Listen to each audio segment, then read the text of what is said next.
Hello नमस्कार साथियों, स्वागत है आप सबका आपके अपने YouTube चैनल गौरव ज्ञान धारा पर। साथियों, अपन पढ़ रहे थे पशु परिसर का पार्ट सेकंड, जिसमें एनिमल हस्बेंड्री जो है उसका पार्ट अपन डिस्कस कर रहे थे, जिसमें अपन ने नस्लें पढ़ी, दूध उत्पादन पढ़ा। ठीक है, उसके बाद में अपन ने आयु ज्ञात करना, नाड़ी दर, वो सब अपन ने डिस्कस किया। जैविक अपशिष्ट के बारे में भी अपन ने पढ़ा।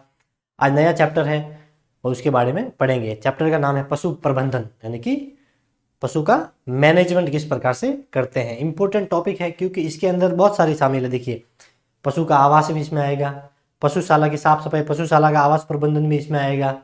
इसके अलावा पशुओं का मध्यकाल भी आएगा, प्रसव के बाद पशुओं की किस प्रकार से देखभाल करनी है, गर्भकाल में किस प्रकार से देखभाल करनी है,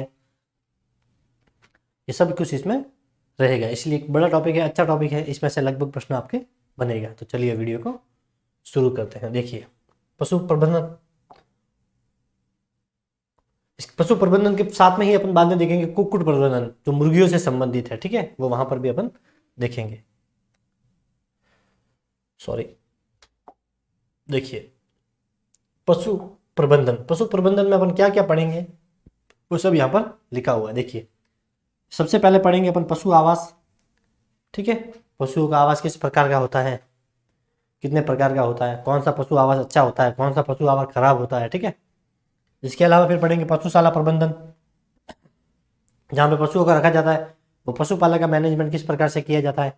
इसको भी अलग अलग भागों में बांटा गया है, कौन सी अच्छी होती है, कौन सी बुरी होती है। ठीक है, फिर उसके बाद पढ़ेंगे मध्यकाल का अवलोकन। क्या पढ़ेंगे? मध्यकाल का अवलोकन। उसके बाद अपन पढ़ेंगे गर्भवती के लक्षण व देखभाल। गर्भवती जो मादा होती है उसकी देखभाल किस प्रकार से करनी चाहिए, कौन कौन सी अपने को वहाँ पे सावधानियां रखनी चाहिए वो सब देखेंगे। फिर देखेंगे प्रसव के बाद की देखभाल, गर्भवती की भी देखेंगे और बछड़ा होने के बाद जो देखभाल की जाती है वो भी अपन देखेंगे कि गर्भवती में क्या खिलाना चाहिए, प्रसव के बाद पशु को क्या खिलाना चाहिए, वो सब देखेंगे। युवा सांड की देखभाल कैसे करता है, खुरहरा करना, पानी पिलाना, सिंग रोधन यानी कि सिंगों को काटना, ये इंपॉर्टेंट रहेगा। व्यायाम करना आदि पढ़ेंगे, खुरहरा करना भी इंपॉर्टेंट रहेगा। तो ये सब अपन डिस्कस करेंगे।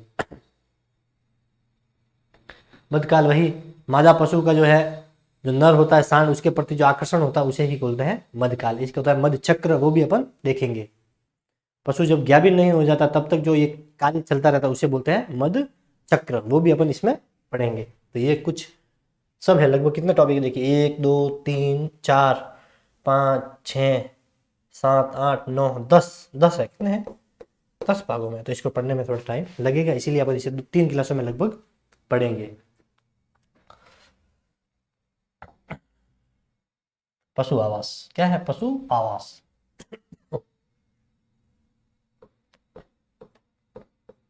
पशु आवास क्या होता है? तो पशुओं के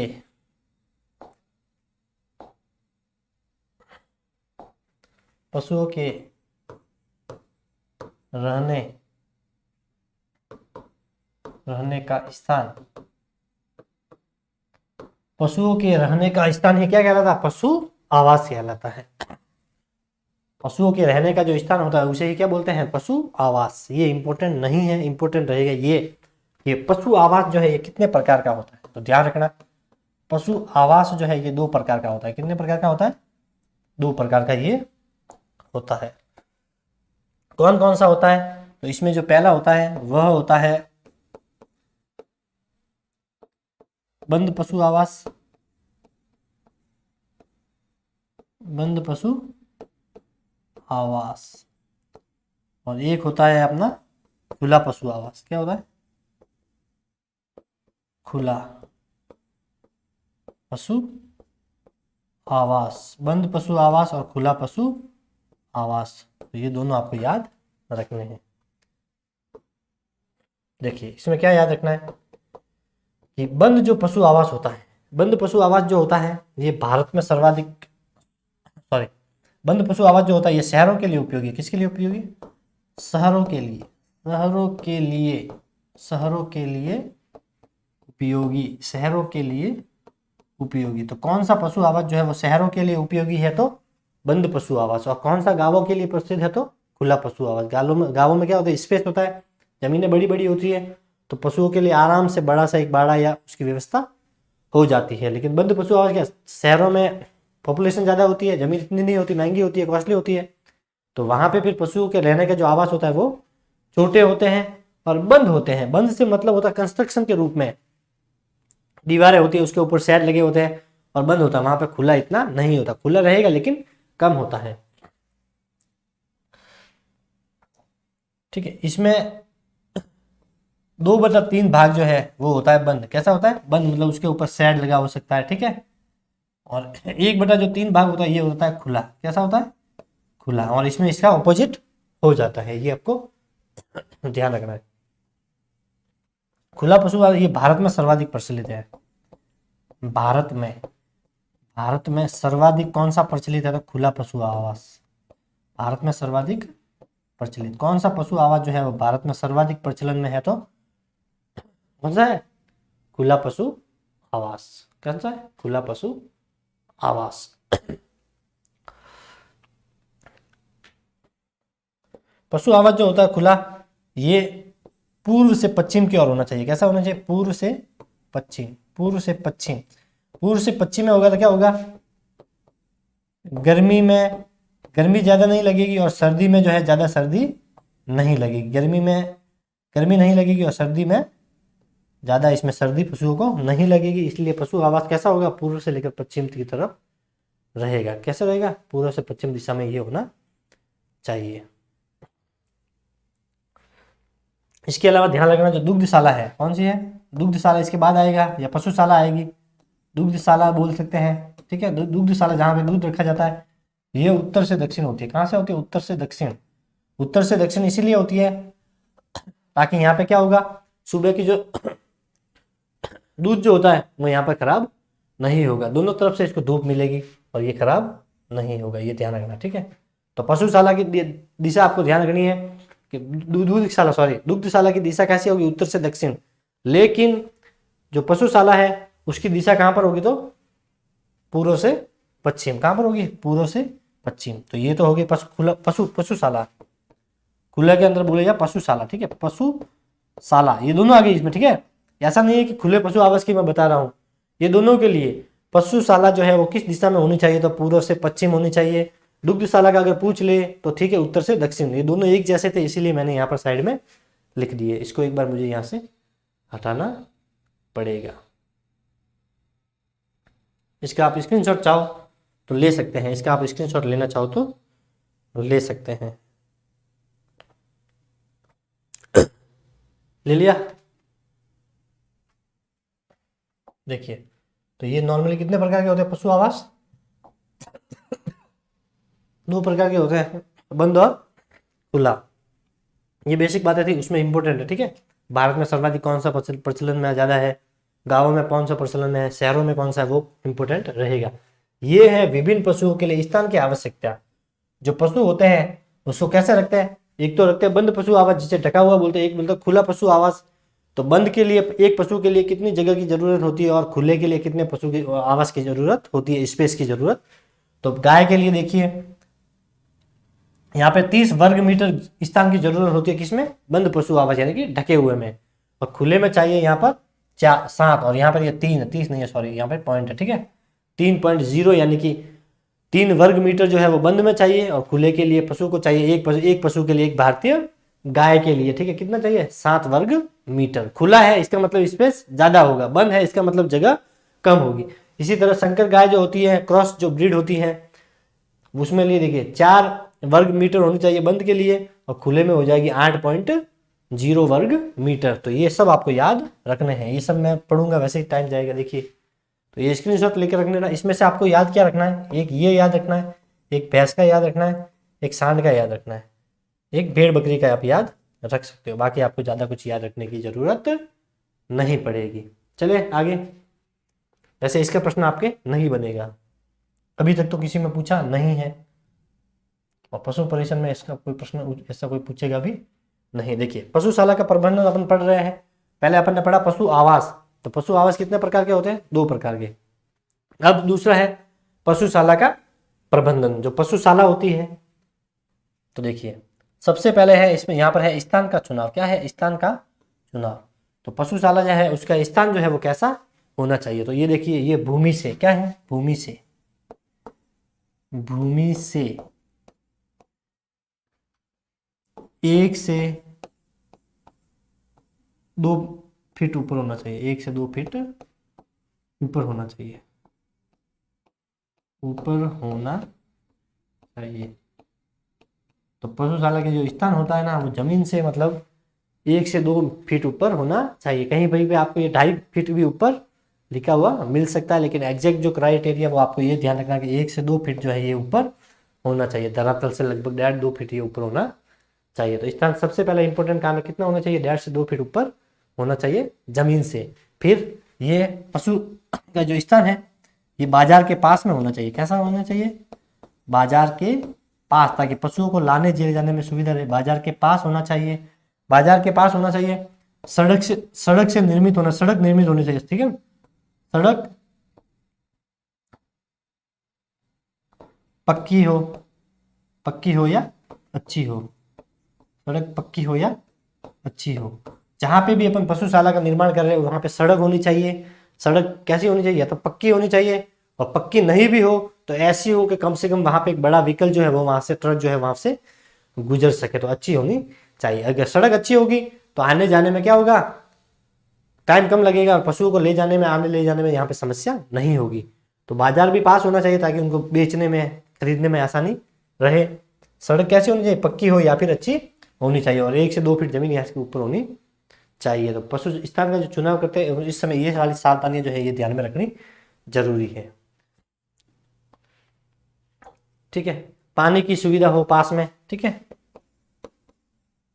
पानी की सुविधा हो, पानी की सुविधा हो, पानी की सुविधा भी वहां पर हो, ताकि पशुओं को जो है ज्यादा जो पानी लाने की समस्या जो है वो नहीं हो, इसलिए पानी की यहाँ पर सुविधा होनी चाहिए, ठीक है। इसके अलावा यहाँ पर और लिख सकते हैं, देखिए, तो सड़क अच्छी है इसका मतलब यातायात की सुविधा होगी, और जहाँ पे श्रमिक आसानी से मिल जाए, श्रमिक यानी जो मजदूर होते हैं वो आसानी से मिल जाए, श्रमिक उपलब्ध हो, जहाँ आसानी से उपलब्ध हो जाए, ठीक है, श्रमिक उपलब्ध हो। और क्या हो सकता है यहाँ पर, और इसमें और लिख सकते हैं, बिजली की व्यवस्था हो, बिजली की व्यवस्था यानी कि बिजली की सुविधा हो, बिजली की यहाँ पर सुविधा हो, बिजली की सुविधा होगी तो क्या होगा, रात को, दिन में अगर किसी को बस या ट्रेन, सॉरी बस या जो भी यहाँ पे ट्रक या कोई भी जा रहा है, ठीक है, तो उसके लिए यहाँ पर बिजली की व्यवस्था होनी चाहिए। अगर रात में बाय द वे मान लो पशु को लेके जाना है और बिजली की व्यवस्था नहीं है तो फिर पशुओं को ले जाने में, गिनने में समस्या हो सकती है, ठीक है। इसके अलावा भी और कुछ है नहीं ज़्यादा, और फिर भी याद रखना चाहो तो याद रख सकते हैं कि सूर्य का प्रकाश जहाँ पर बराबर आता रहे, ठीक है, ताकि पशुओं को जो है, पशुशाला में स्थान, पशुशाला जो होगी वहाँ पे सूर्य का प्रकाश आएगा तो क्या, वो उस निष्क्रमण हो जाएगा, उसका जो बीमारी, जो जीवाणु होते हैं छोटे छोटे वो मर जाते हैं। तो सूर्य का प्रकाश जहाँ पे साफ रूप से आए, सूर्य प्रकाश आसानी से पहुँचे, सूर्य का प्रकाश जो है वो आसानी से पहुँचे, ऐसे स्थान पर जो हमें चुनाव करना चाहिए। ये है क्या, पशुशाला के स्थान के चुनाव करते समय रखने वाली प्रमुख सुविधाएं। हटा दे इसे। अब है अपना टॉपिक, पशुशाला के प्रकार। क्या है, पशुशाला के प्रकार। तो पशुशाला के जो प्रकार हैं, जो अपन ने पशु आवास में देखे हैं, वहीं इसमें भी याद रखना है कितने प्रकार की होती है। वहां पर भी 2 थे, यहाँ पर भी 2 है। पशु आवास पूछे तो 2 प्रकार, पशुशाला के प्रकार पूछे तो भी 2, वहां पे भी वही नाम, यहाँ पर भी वही नाम। क्या नाम थे, बंद पशु आवास और खुला पशु आवास। तो पहला क्या याद रखना, यहाँ पर 2 हो गए। पहला हो जाएगा अपना बंद पशु आवास, बंद पशु आवास, बंद पशु आवास।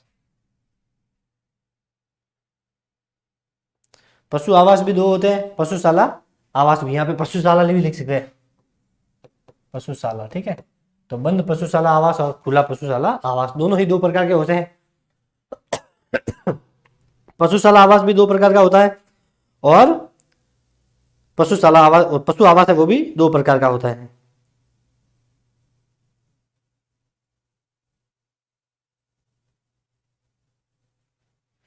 ठीक है, तो इसे बंद पशुशाला आवास या बंद पशु आवास भी बोलते हैं, इसे पशु बंद आवास भी बोलते हैं। पशु इसका उल्टा भी करते हैं, पशु बंद आवास, पशु बंद आवास भी इसे बोलते हैं, पशु बंद आवास, पशु बंद आवास भी इसे बोलते हैं, पशु बंद आवास। और क्या आवास?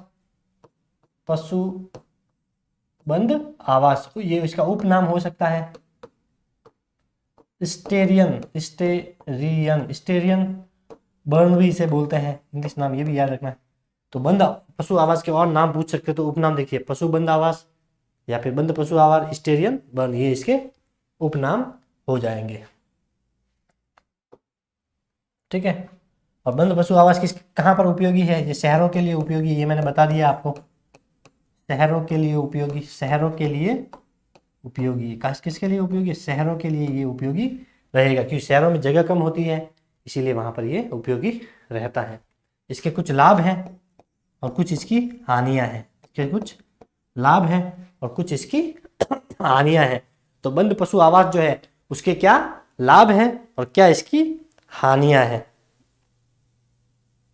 तो देखिए सबसे पहले क्या है, जो मैंने आप वैसे बता रखा है, पशु आवास में कम स्थान की आवश्यकता होती है, कम स्थान की आवश्यकता होती है, कम स्थान की आवश्यकता, कम स्थान की आवश्यकता होती है। तो पहला तो यही हो गया, कम स्थान। और बीमार अगर पशु हो गया तो कम जगह में ही पशु है तो उसका पता भी आसानी से चल जाएगा। तो क्या है, बीमार पशु का जो है आइडेंटिफिकेशन जल्दी हो जाएगा, बीमार पशु की पहचान, बीमार पशु की पहचान जल्दी होगी, बीमार पशु की पहचान जल्दी होगी। अगर कोई पशु है, मान लीजिए वो बीमार हो जाता है, तो उसको एक तो खुला आवास है, बहुत बड़ा है, तो उसको ढूंढने में भी टाइम लग सकता है, या कौन सा पशु बीमार है उसको पता ही नहीं चलेगा। ठीक है, लेकिन कम स्पेस में होगा तो जो गौशाला पालक होगा या जो भी वहां पर पशुशाला में काम करने वाला व्यक्ति होगा, वो जब भी वहां पर घूमेगा तो उसको देख के ही पता चल सकता है कि ये जो पशु है ये बीमार है। या उनका सैंपल लेंगे तो सैंपलिंग में भी कम टाइम में हो जाएगा, एक दिन में हो जाता है। और खुले आवास में पशु ज़्यादा होता है तो टाइम भी वहाँ पर ज़्यादा लगता है। इसीलिए बंद पशु आवास में क्या होता है, बीमारी का पता जल्दी लग सकता है।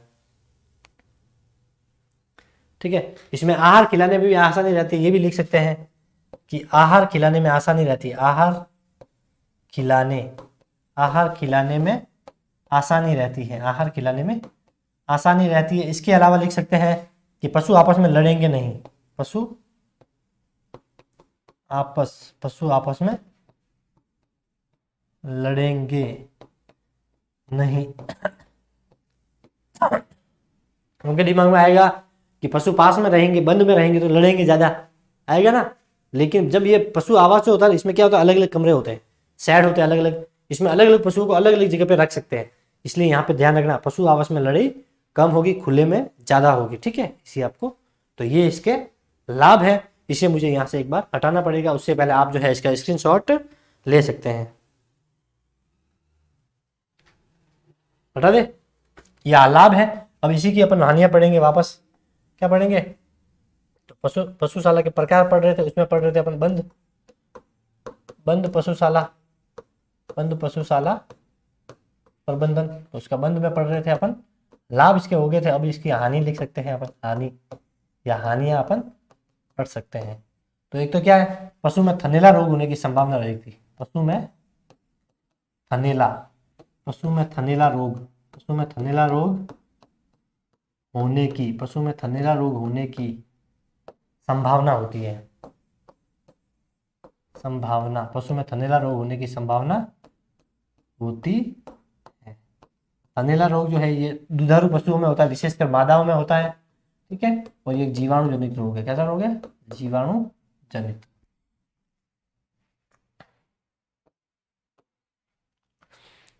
तो कौन सी पशुशाला के अंदर पशुओं में थनैला रोग होने की संभावना रहती है, तो ध्यान रखना, बंद पशुशाला में पशुओं को थनैला रोग होने की जो है संभावना सबसे ज्यादा रहती है। और बंद पशुशाला होगी, ये तो खुला होता है, पशु कहीं भी आ जा सकता है, घूम सकता है, इसमें घूमने की स्वतंत्रता नहीं रहती, मतलब स्वतंत्रता नहीं रहेगी। स्वतंत्रता किसकी नहीं रहेगी, तो घूमने की स्वतंत्रता इसमें नहीं रहेगी। तो स्वतंत्रता की कमी, पशु घूम नहीं पाएगा, इधर उधर वो जा नहीं पाएगा, क्योंकि स्पेस जो है इसमें कम। और देखिए बंद पशुशाला है, खुले में तो क्या है, एक बाड़ा खरीद लिया, चारों तरफ बाउंड्री लगा दी और खुला छोड़ दिया, वहां पे भी जगह बंद होती है लेकिन थोड़ी सी होती है, ज्यादातर जो एरिया होगा वो खुला होगा। लगभग ये मानिए 25% में अगर शेड लगा है तो 75% खुला होगा, तो पैसे भी कम जाएंगे। तो ये बंद है, इसका खुला एरिया कम होगा, लेकिन ज़्यादा जो एरिया होगा वो पूरा बंद होगा शेड से और दीवारों से, ठीक है। तो ज़्यादा पैसे खर्च होंगे क्योंकि दीवारें लगानी पड़ेगी, शेड लगाना पड़ेगा। तो ये खर्चीली है। कैसी है? खर्चीली। कैसी है? खर्चीली। तो कौन सी पशुशाला जो है वो खर्चीली मानी जाती है? बंद पशुशाला या खुली पशुशाला? तो ध्यान रखना, बंद पशुशाला जो है ये खुली, इसमें सॉरी ये खर्चीली रहते हैं, क्योंकि पैसे ज़्यादा खर्च होंगे। बंद होगी तो बनाने के लिए दीवार बनानी पड़ेगी, शेड लगाने पड़ेंगे, दुग्धशाला अलग बनानी पड़ेगी रजिस्टर कक्ष अलग बनाने पड़ेगा, ठीक है।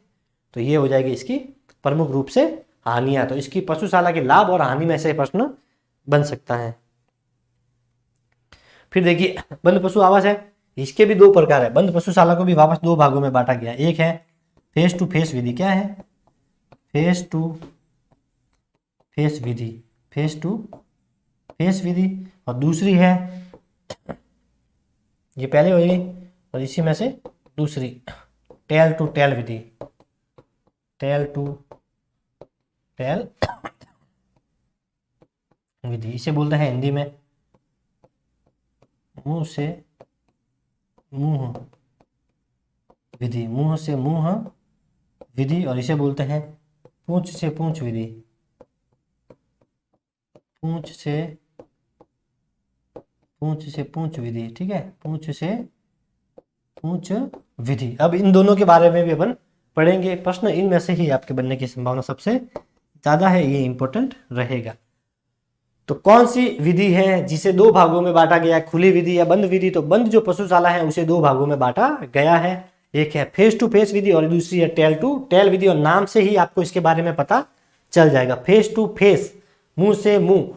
तो इसमें क्या होता है कि एक पशु ऐसे बांध देते हैं, दूसरा उसके सामने, मतलब दोनों जो पशु बांधे हैं इनके मुंह जो होंगे वो एक दूसरे के सामने होंगे, इसीलिए देखिए इसका नाम है फेस टू फेस विधि। अपन नहीं बोलते मैं उस व्यक्ति से मिला, फेस टू फेस बात होगी, मतलब आमने सामने बात होगी, उसी से बनाए। टेल टू टेल, टेल का मतलब होता है पूंछ, फेस का मतलब होता है मुंह। तो बस हिंदी और इंग्लिश तो इजी है। तो पूंछ से पूंछ क्या होता है? यहाँ पे जो पशु बांधेंगे वो विपरीत आवास होंगे। कैसे होंगे? एक का मुंह अगर इस साइड में है तो दूसरे का वो उसके विपरीत दिशा में रहेगा, ठीक है। उनके दोनों की पूंछ आमने सामने रहेगी। तो फेस से फेस विधि में उसका मुंह आमने सामने रहेगा, और इसमें टेल से टेल विधि में उनकी पूंछ जो है वो एक दूसरे के सामने रहेगी। इसकी कुछ विशेषता है वो अपन देख लेते हैं। इनके भी लाभ और हानियां होती है। इसको एक आप इसको स्क्रीनशॉट ले लीजिए, ठीक है। पहले पढ़ते हैं फेस से फेस विधि, जल्दी करते हैं, ठीक है। ये पशु इसमें पढ़ रहे थे बंद, तो फेस टू फेस विधि देखिए, ठीक है। फेस टू फेस विधि मैं यही लिखूंगा, ठीक है। मुंह से मुंह विधि आप इसको लिख सकते हो, एक ही बात है, फेस टू फेस विधि। तो इसमें देखिए लाभ क्या होता है? इसमें लाभ होता है चारा देने में आसानी रहती है। चारा या दाना, चारा या दाना देने में आसानी। चारा व दाना देने में क्या रहेगी? इसमें आसानी रहेगी। क्यों? दोनों के मुंह सामने है, तो एक ही लाइन में अपन दोनों साइड में जो है इनको दे सकते हैं।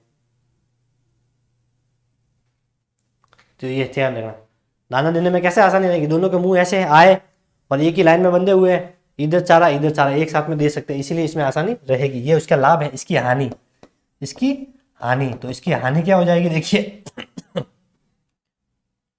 सफाई में कठिनाई, सफाई में समस्या या कठिनाई, सफाई में कठिनाई किसकी सफाई में? तो पशुशाला की। पशुशाला जो होगी जहाँ पे पशुओं को बांधा जाता है, पशुओं के लिए शाला, पशुशाला, तो पशुशाला जो होगी वहां पे सफाई करने में कठिनाई होगी। दोनों के मुंह सामने रहेंगे ना, तो उसको झाड़ू निकालने में, सफाई करने में प्रॉब्लम आएगी, क्योंकि मुंह से वो इधर उधर घूमते रहते हैं, इसलिए तो सफाई में यहाँ पर कठिनाई आएगी। इसके अलावा क्या होगा? बीमारी फैलने की आशंका ज्यादा रहेगी। पशु में संक्रमण का खतरा, संक्रमण का खतरा क्यों रहेगा? मान लीजिए कोई एक पशु बीमार हो गया, तो मुंह एक दूसरे की और होगा, तो उसको जल्दी जो है वो वायरस या बैक्टीरिया होगा, वो एक दूसरे में जल्दी से फैल जाएगा। तो पशु में जो है संक्रमण फैलने का इसमें खतरा रहता है। तो कौन सी विधि है जिसमें संक्रमण फैलने का खतरा रहता है? तो ध्यान रखना, बंद पशु विधि, और उसमें पूछ ले कौन सी विधि, तो फेस टू फेस विधि, ये आपको ध्यान रखना, ठीक है। इसके अलावा क्या होता है कि पशु एक दूसरे के आमने सामने रहते हैं तो दूध निकालने में भी समस्या होती है, वो मुंह को ऐसे आगे पीछे करते रहते हैं तो दूध निकालने में भी समस्या होती है। किसमें समस्या होती है? दूध निकालने, दूध निकालने में समस्या, दूध निकालने में समस्या। तो ये इसकी कुछ हानियां हैं, ये लाभ है। अब इसको वापस, अब दूसरी विधि कौन सी हो गई? टेल टू टेल विधि। कौन सी हो गई? Tail to tell Vidhi, tell to tell Vidhi, tell to tell विधि। ये सब बंद पशु आवास के ही दो भाग है, ठीक है। बंद पशु आवास को की जो विधि है उसे दो भागों में बांटा गया है, फेस टू फेस विधि और टेल टू टेल विधि। अब देखिए ये इसके जो लाभ थे और इसकी जो हानियां हैं, इसको उल्टा करना है वो इसमें आ जाएगी। मतलब इसकी जो हानियां हैं ये इसके अंदर जब आएगी तो ये लाभ में कन्वर्ट हो जाएगी। किसमें? लाभ। और इसके जो लाभ है ये जब इसमें आएंगे तो ये इसकी हानि हो जाएगी। क्या हो जाएगी? हानि। तो एक याद कर लो, आप दोनों याद हो जाएगी। समझ में आएगी? यहाँ पे देखिए चारा देने में आसानी होगी, लेकिन पूंछ से पूंछ विधि में चारा देने में प्रॉब्लम होगी, क्योंकि दोनों की पूंछ ऐसे आमने सामने होगी, ठीक है। तो इधर से घूम के जाना पड़ेगा, उस साइड में घूम के जाना पड़ेगा। ये इसके लिए हानियां है, ये इसके लिए लाभ है। सफाई इसमें आसानी से होगी, ठीक है। ठीक है, यहाँ पे कठिनाई की जगह पे क्या हो जाएगा?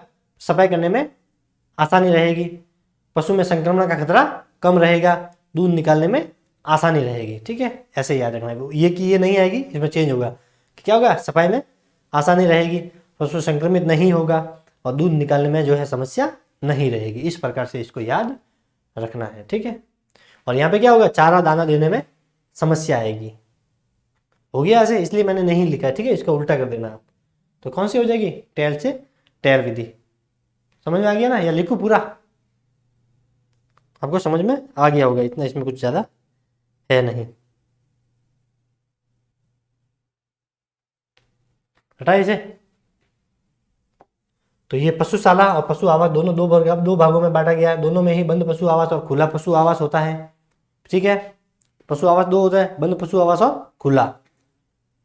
बंद पशु आवास जो होता है उसमें 2/3 भाग तो होता है बंद और 1/3 भाग खुला होता है। तो खुले में इसका उल्टा करना है, ठीक है। फिर जो पशुशाला थे उसमें भी दो प्रकार की होती है, बंद और खुली। बंद को कितने भागों में बांटा गया? तो दो विधियां है, फेस टू फेस विधि और टेल टू टेल विधि। उसके कुछ लाभ थे और हानि थी, वो अपन ने पढ़ ली है। अब अपन पढ़ेंगे इसके पशुशाला के प्रकार में। अपन ने सबसे पहले पढ़ी बंद विधि, अब अपन देखते हैं इसकी खुली विधि। कौन सी विधि? खुली विधि। दूसरी विधि कौन सी थी? खुली विधि। खुली विधि जो होती इसमें 2/3 भाग तो होगा खुला, मतलब सीधा जहां पे धूप आएगी, ठीक है। और 1/3 भाग होगा ये होगा बंद, मतलब इसमें लगा होगा शेड। क्या लगा होगा? शेड लगा होगा। क्या लगा होगा? शेड। तो टीन का हो सकता है, टीन शेड बोलते हैं जिसे। 1/3 भाग यहाँ पर शेड होगा। ये बताने से पहले जो गाय होती है ना, गायों को रखने के लिए काउ शेड भी होते हैं। क्या होता है? Cow shade. काउ शेड होते हैं गायों को रखने के लिए। ये काउ शेड जो है, इससे प्रश्न बन सकता है, ध्यान रखना इंपॉर्टेंट है। काउ शेड है ये दो प्रकार के होते हैं। कितने प्रकार के होते हैं? दो प्रकार के होते हैं। कितने प्रकार के होते हैं? दो प्रकार के होते हैं। एक होता है यहां पर एकल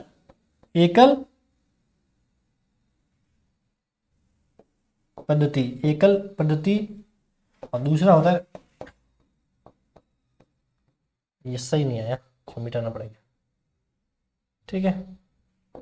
एक होता है दोहरी पद्धति।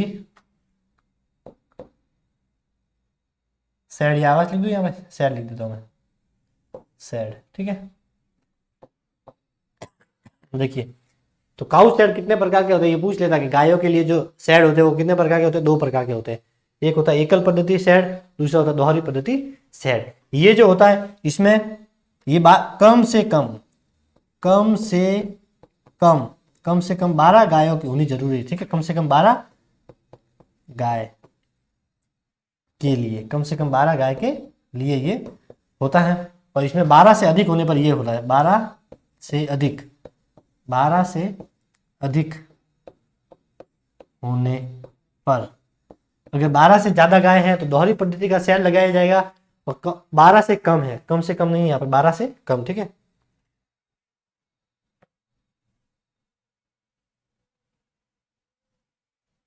बारह से कम आएगा, यहाँ पे लिखिए 12 से कम। 12 से कम गाय होने पर, तो 12 से कम गाय होने पर किस प्रकार का शैड लगाया जाता है? तो एकल पद्धति शैड। और 12 से अधिक गाय है, 12 से अधिक गायों का झुंड है, तो वहां पर जो है कौन सा शैड लगाया जाता है? तो दोहरी पद्धति शैड। ये अलग है, इसको इसके साथ मत जोड़ देना, ठीक है। ये गायों के बारे में है, पर्टिकुलर ये शैड है, इससे प्रश्न आ चुका है, इसलिए ये भी आपको ध्यान में रखना है, ठीक है।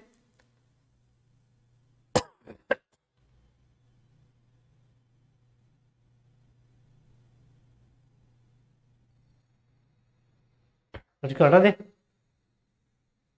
इसको मिटा देता हूं मैं, ठीक है। मिटाएंगे तो ये सेव नहीं होगा, ये भी प्रॉब्लम है, हटा ही देते हैं। अपन चल रहे थे बंद पशु आवास, सॉरी खुले पशु आवास में बंद हो गया था। तो खुला पशु आवास जो था, खुला पशु आवास या पशुशाला आवास, ठीक है, दोनों ही दो प्रकार के होते हैं, बंद और खुला। खुला पशु और शाला क्या था? इसमें 2/3 भाग था और 1/3। ये तो क्या हो जाएगा? खुला। कैसा होगा? खुला। और इसमें इतना भाग होगा बंद। अगर बंद का पूछ लेगा, इसका उल्टा करना है, 2/3 भाग बंद हो जाएगा और 1/3 भाग यहाँ पर खुला हो जाएगा। इसके भी कुछ लाभ है, कुछ हानियां हैं। तो इसका लाभ ये है कि ये कम खर्चीली है, कम खर्चीली है। पशु स्वतंत्र रहता है, पशु स्वतंत्र रहता है, पशु स्वतंत्र रहता खर्चा नहीं आएगा ना, साइड बैड लगाना नहीं पड़ेगा, इतना कम चित्र ही कोई बंद करना पड़ेगा, इसलिए पैसे कम लगेंगे। और पशु स्वतंत्र रहेगा, आराम से वो घूम फिर से यहाँ पर सकता है। और बंद पशुशाला में क्या होगा? खर्चीला होता है, और वहां पर जो है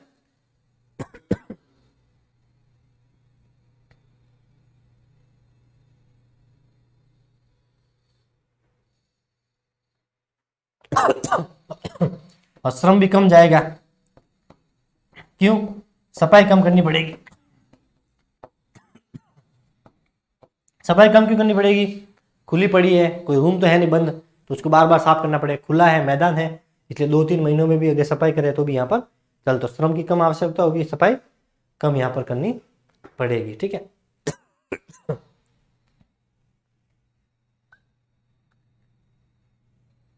ठीक है, ये इसके लाभ है, कुछ इसकी हानियां भी हैं। लाभ है तो इसकी हानियां भी यहाँ पर रहेगी।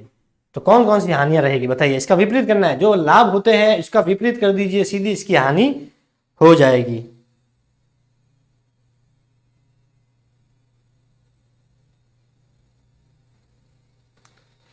एक तो वही हो गया था, मैंने बताया था पहले आपको कि पशु लड़ेंगे,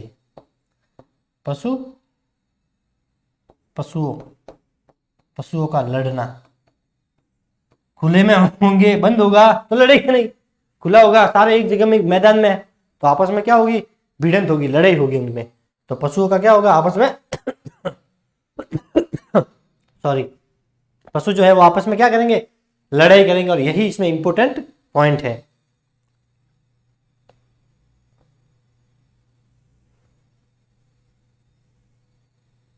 और दूसरी क्या रहेगी इसमें हानि? अधिक स्थान की जरूरत पड़ेगी इसमें। देखिए, अधिक स्थान की जरूरत पड़ेगी, अधिक स्थान की जरूरत पड़ेगी, अधिक स्थान की इसमें जरूरत पड़ेगी। तो स्थान भी ज्यादा चाहिए, खुला है तो मैदान भी इसमें बड़ा चाहिए होगा, ठीक है। और बीमार पशुओं को ढूंढने में भी प्रॉब्लम होगी। बीमार पशु को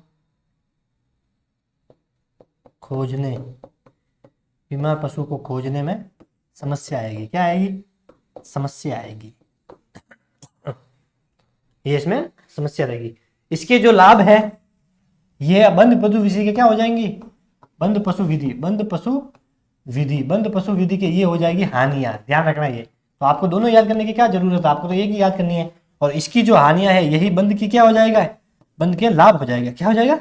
लाभ। तो अगर आपने बंद याद कर ली तो खुले आपको याद करने की जरूरत नहीं, खुली विधि याद हो रही है तो बंद याद करने की जरूरत नहीं है, ठीक है। दोनों वाइस वर्सा ही चलेंगे।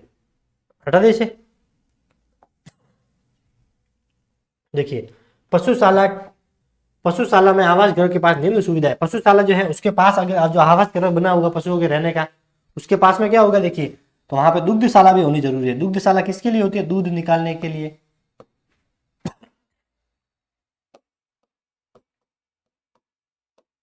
दूध निकालने के लिए, दूध निकालने के लिए क्या होनी चाहिए? दुग्धशाला भी पास में ही होनी चाहिए, वरना ये दूर होगी तो फिर प्रॉब्लम होगी, दूध को वहां से लेके जाना, वापस लेके आना। तो ये भी पशुशाला के पास में ही होनी चाहिए। दूध दूध अभिलेख कक्ष, दूध अभिलेख से मतलब है किस गाय ने कितना दूध दिया, कौन सी ब्यात के अंदर कितना दूध दिया, टोटल कितना बीज उसने अपने यूज में लिया, कितना दूध जो था वो बेचा, किससे कितना लाभ हुआ, किससे कितनी हानि हुई, इन सबके जो आंकड़े हैं वो डॉक्यूमेंट यहाँ पर रखे जाते हैं। तो दूध से संबंधित आंकड़े रखने हेतु, दूध से संबंधित जो भी आंकड़े होंगे वो इसमें रखे जाएंगे। फिर है बछड़ों का बाड़ा। तो बछड़े जो होते हैं उनके लिए अलग से बाड़ा होगा, वरना ऐसा नहीं है कि कोई पशु लड़ रहे हो चोटिल हो जाए बाद बछड़ा, तो बछड़े के लिए अलग से बाड़ा होना चाहिए। बछड़ों हेतु अलग कक्ष हो, अलग कक्ष हो, तो जो भी बछड़ा होगा उसे आसानी से वहां पर रख सकते हैं। प्रसव गृह, ये क्या है? प्रसव गृह। जो भी मादा है, जो ज्ञाबिन है, उसने बछड़े को जन्म दे दिया तो उसे कुछ दिनों के लिए अपने को अलग रखना पड़ेगा ताकि वो लड़े नहीं। ठीक है। तो ज्ञाबिन, सॉरी ज्ञाबिन नहीं होगा, ब्याने के बाद, तो जो मादा है जिसने बछड़े को जन्म दिया है, मादा पशु को रखने के लिए, किस मादा पशु को रखने के लिए? तो जिसने बछड़े को जन्म दिया उस मादा पशु को रखने के लिए प्रसव गृह होना चाहिए। ठीक है। इसके लिए क्या होगा? 10 मादा को रखने, 10 मादा को रखने के लिए, ठीक है, 10 मादा को रखने के लिए कितने प्रसव गृह हो गए? तो 10 मादा को रखने के लिए एक प्रसव गृह होगा, एक प्रसव गृह होगा। ये ध्यान रखना है कि मादा पशुओं को रखने के लिए प्रसव गृह होगा। उसमें क्या क्राइटेरिया होता है? तो 10 जो पशु मादा पशु है उसको रखने के लिए एक प्रसव गृह होगा। 20 गाय है जिसने बछड़े को जन्म दे रखा है तो वहां पे 2 प्रसव गृह होने जरूरी है। ठीक है। 10 से ज्यादा अपने को नहीं रखना है। सांड जो होते हैं उनका बाड़ा, जो नर होते हैं, नर सांड के लिए पृथक बाड़ा हो, पृथक बाड़ा हो जहां पे उसको रखा जा सके। ठीक है। नर जो पशु होते हैं उनके लिए अलग से इसकी व्यवस्था करनी चाहिए। मैंने वहां पढ़ाया था कि एक सांड जो है वो प्राकृतिक विधि से कम 50 या 60 जो मादा है उनको गर्भित कर सकता है, और कृत्रिम जो विधि होती है आर्टिफिशियल, जिसमें वीर्य को स्टोर किया जाता है, उसे लेकर जो है मादा के गर्भाशय में डाला जाता है, उसमें 1000-2000 जो मादा है उसे गर्भित किया जा सकता है। ठीक है। तो प्राकृतिक विधि से एक नर जो है वो 50 गायों या 50 से लेकर 60 गायों को गर्भित कर सकता है, और कृत्रिम विधि से वो 2000 गायों को, जो मादाओं को भी गर्भित कर सकता है।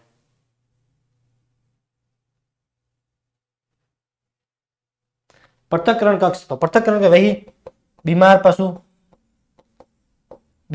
पशु हेतु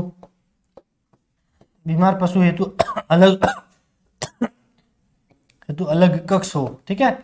पृथक्करण, किसी का चोटिल हेतु अलग, चोटिल हेतु, तो पशु चोटिल है तो उसके लिए अलग कक्ष, बीमार है तो उसके लिए अलग कक्ष, ताकि बीमारी जो है वो अलग पशुओं में न फैले, और चोटिल है तो उसको भी अलग कक्ष में रखे ताकि कोई उसको हड़बड़ाहट में कोई दूसरा पशु से लड़ाई हो जाए तो उसके और जो है वो चोट न बढ़े। तो अलग कक्ष होने चाहिए। भंडार गृह में क्या होता है? चारा और दाना स्टोर करते हैं। वैसे चारा ज्यादा नहीं करते, दाना जो है वो ज्यादा स्टोर करते हैं। तो दाना स्टोर हेतु अलग भंडार कक्ष होना चाहिए, दाना स्टोर हेतु। प्रति पशु कितनी जरूरत होती है? तो 1.5 घन मीटर की जरूरत होती है।